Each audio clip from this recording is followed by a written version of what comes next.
Almost everyone has had this thought. A quiet thought, usually late, usually after looking at a bank account that didn't grow this month. The thought is, I should probably start investing. And then 4 other thoughts arrive in a specific order. And they kill it before it ever becomes anything real. This video is about those 4 thoughts, what they are, where they come from, and what actually happens when you stop listening to them, even just once, with even just $100. $100. Not a small fortune, not a windfall, not a number that requires sacrifice or strategy.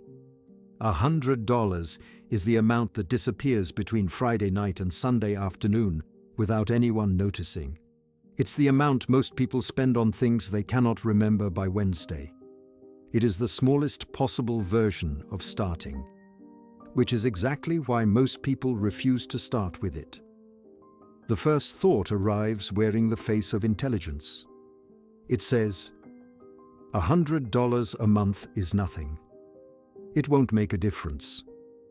I'll just be wasting effort on a number too small to matter. This thought feels like math. It is not math.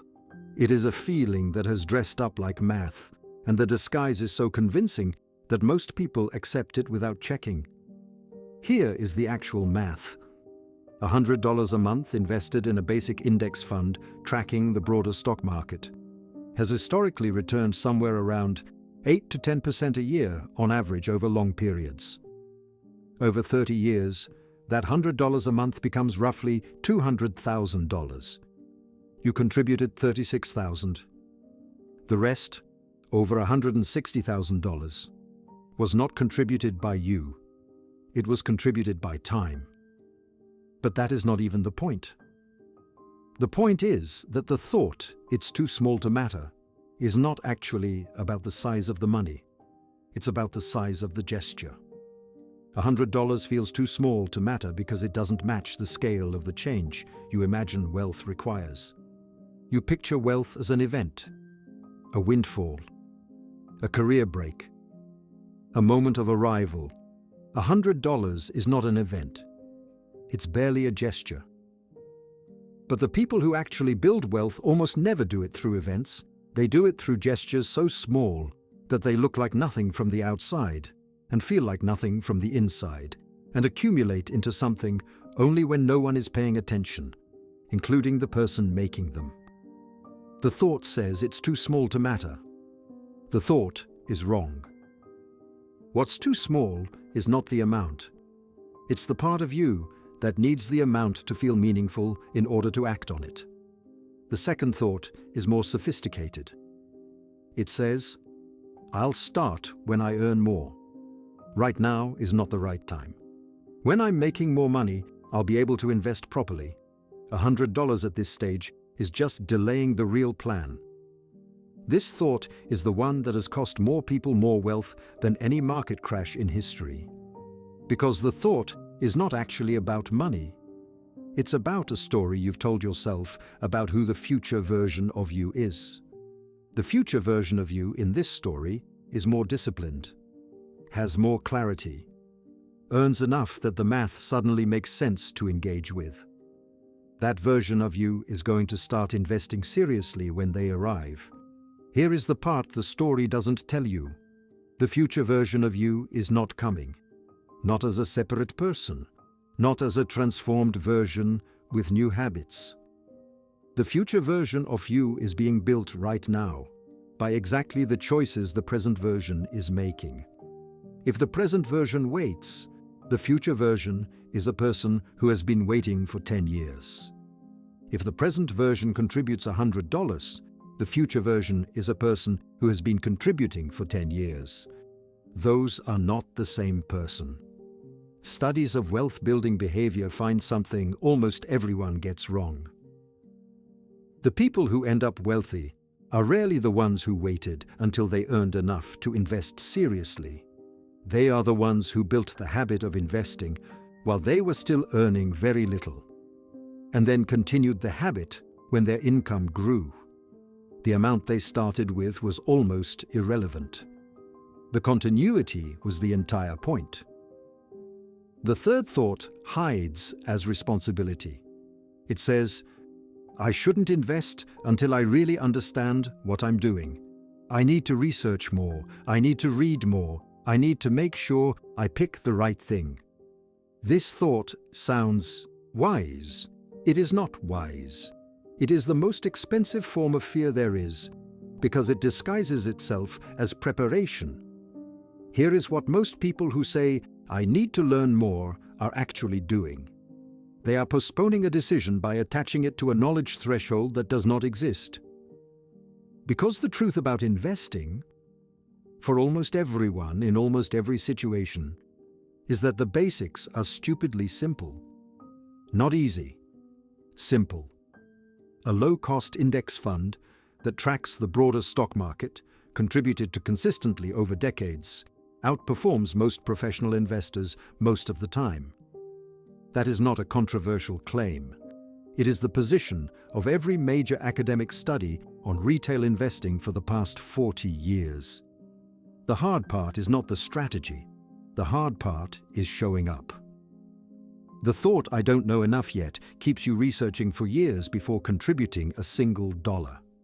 Meanwhile, the person who knew nothing and bought the index fund anyway has been compounding for those same years.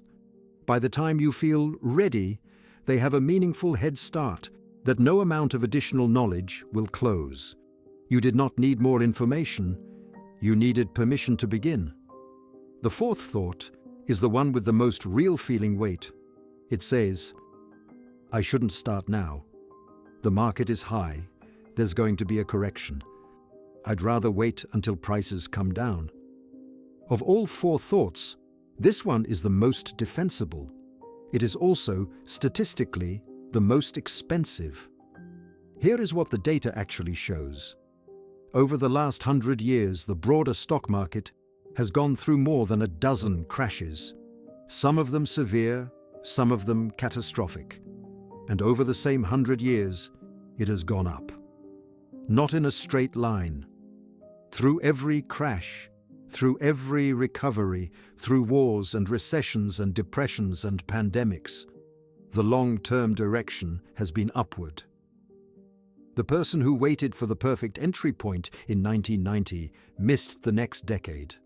The person who waited in 2000 missed the next 8 years. The person who waited in 2009 missed the longest bull market in modern history. Every time, the wait felt rational. Every time, it cost more than starting would have. When you invest $100 a month, something quiet protects you from the thing you're afraid of. When the market is high, your $100 buys fewer shares. When the market crashes, your $100 buys more shares at lower prices. Over time, your average purchase price evens out, and you stop trying to predict the market because the market is no longer the variable. Your behavior is the variable. The thought the market could crash is true. The market will crash. Multiple times, probably soon, probably later, almost certainly within your lifetime. The question was, never will the market crash. The question is, what will you be doing when it does? Here is the part most people don't realize about the four thoughts. They sound like they're about money. They are not about money. The first thought, it's too small to matter, is about your need for actions to feel important before you take them. The second thought, I'll start when I earn more, is about a story you have about who the future version of you is going to be. The third thought, I don't know enough yet, is about your discomfort with making decisions in a state of imperfect information. The fourth thought, the market could crash, is about your need to control an outcome that has never been controllable. All four thoughts are about the same thing. They are about the gap between the person you are and the person you would need to be in order to act without certainty, without applause, without scale, and without permission. The $100 is not a financial decision. It is an identity decision. It is the smallest possible version of acting like the kind of person who builds something. Without proof yet, that you are that person.